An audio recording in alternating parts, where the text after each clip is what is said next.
Welcome to Check This Out, podcast for kids. And they're grown-ups, where we talk about interesting people, places, and ponderings. My name is Amy Contreras. And I'm Cece. This is the first episode in our series on women who changed the world. There are so many incredible women who have made an impact on the world around us. It was hard to choose who to talk about first. This definitely won't be the last time we talk about women who changed the world, because there are so many. It's also Black History Month, so our first few Women Who Changed the World episodes honor the Black women who have worked so hard to make the world a better place. The first woman we are going to talk about in our Women Who Changed the World series is sometimes referred to as the mother of the civil rights movement. Any idea who it was? It's okay if you don't know, because I'm going to tell you today all about Rosa Parks. If you've been listening to our podcast, you learned a little bit about Rosa Parks when we discussed Martin Luther King Jr. and the Montgomery bus boycott. I remember her. Oh, good. But there's so much more to know about Rosa Parks than the little snippets we gave you before. Today, we are going to go deeper and get to know this amazing woman and learn about her lasting impacts. Let's get into it. Happy to. First, I want to make sure everyone's paying attention because I did just give this answer. Do you remember what event made Rosa Parks famous? Was it A. refusing to give up her seat on a bus, B. hosting a sit-in to resist segregation, C. speaking to crowds about civil rights? The answer is A. Yes, A is correct. We will talk a lot about what happened when Rosa Parks refused to give up her seat on a bus in Montgomery, Alabama in 1955. But Rosa Parks did so much more than just refuse to give up her seat. Even though that small action did set off a chain of events that sparked the modern civil rights movement.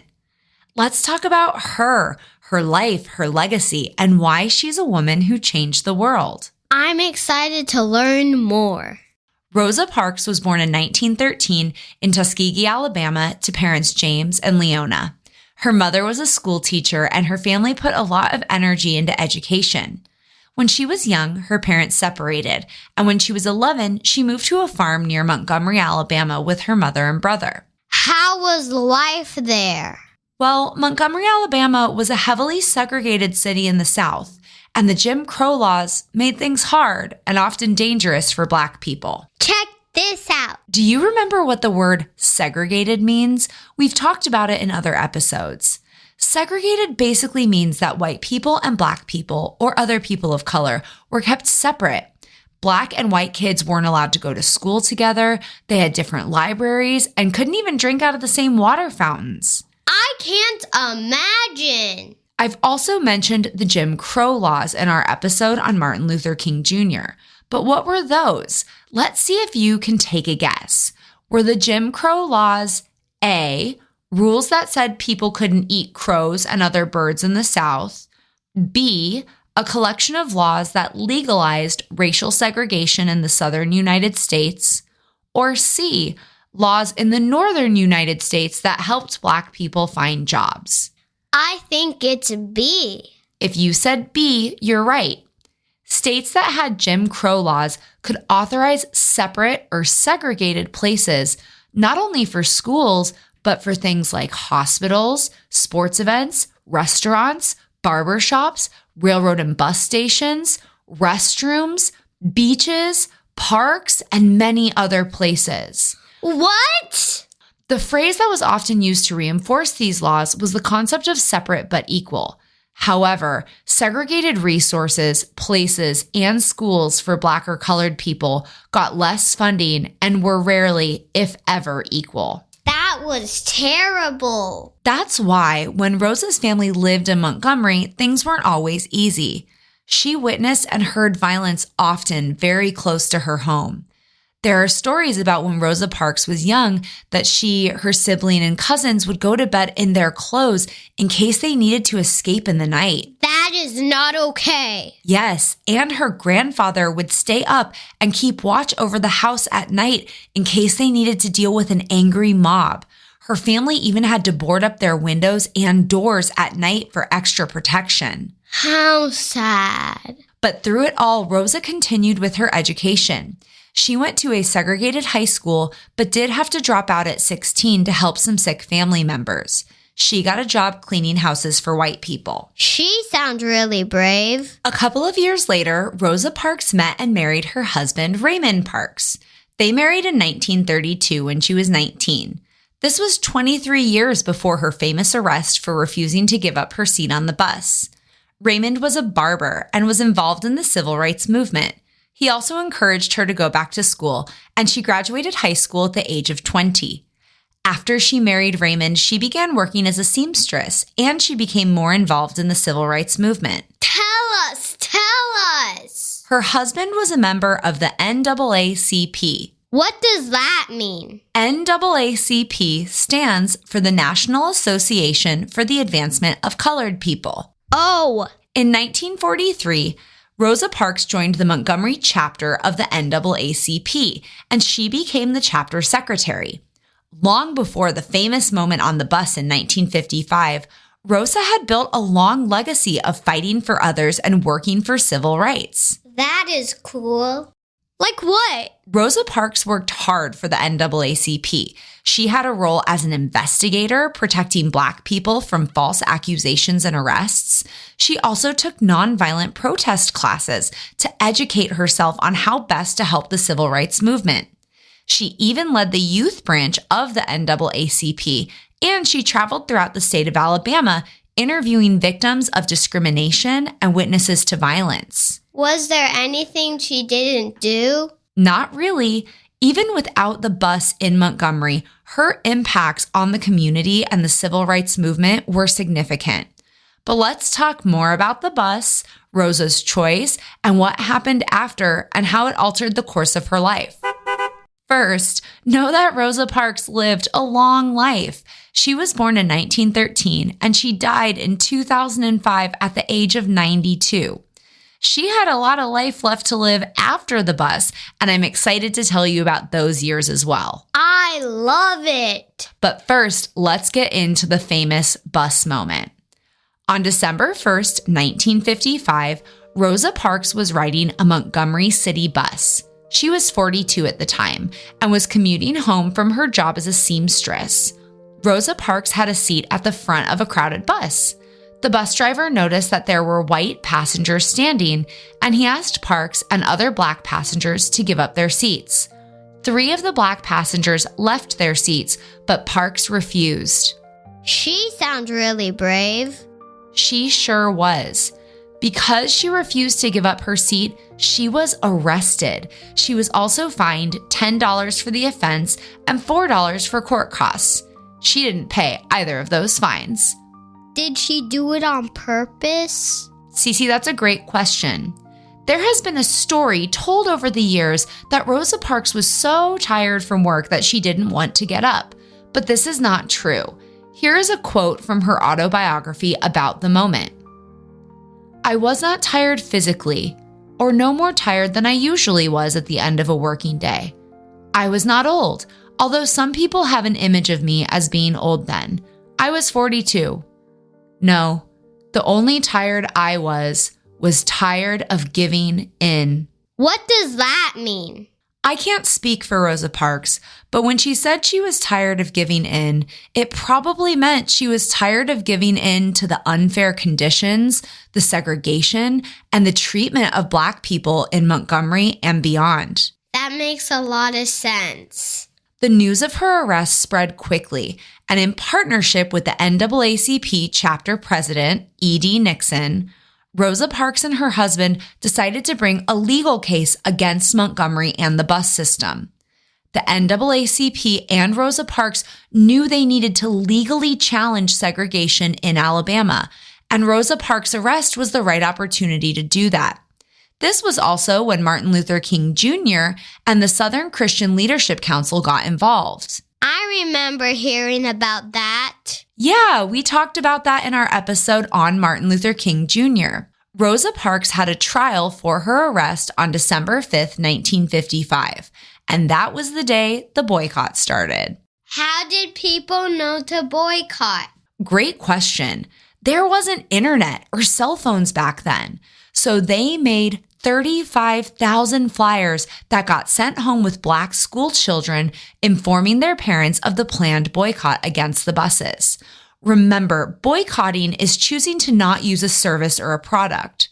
Black people made up about 70% of the bus riders in Montgomery, Alabama, so it caused a huge loss of money from people not riding the buses. Rosa Parks was arrested again for being involved in the boycott, and she lost her seamstress job as well. The Montgomery bus boycott lasted 381 days and was led by Dr. Martin Luther King Jr., but it was sparked by Rosa Parks' brave act and arrest. Whoa, no way. Yeah, 381 days is over a year. And it's important to note that Rosa Parks wasn't the first Black woman to refuse to give up her seat on a bus. Claudette Colvin, Aurelia Browder, Mary Louise Smith, and Susie McDonald were all Black women who were also arrested for refusing to give up their seats before Rosa Parks. But Rosa Parks was well connected in the civil rights community and the NAACP, so civil rights leaders in Montgomery decided to use Rosa's arrest to legally challenge segregation in court. That's amazing. Yeah, I think so too. Her role in kicking off the Montgomery bus boycott and the modern civil rights movement led to her being called a nickname. Do you remember what it is? Was it A, Bus Lady, B, Rosa Parks, Boycott Queen, or C, the mother of the civil rights movement? Mama, can I guess?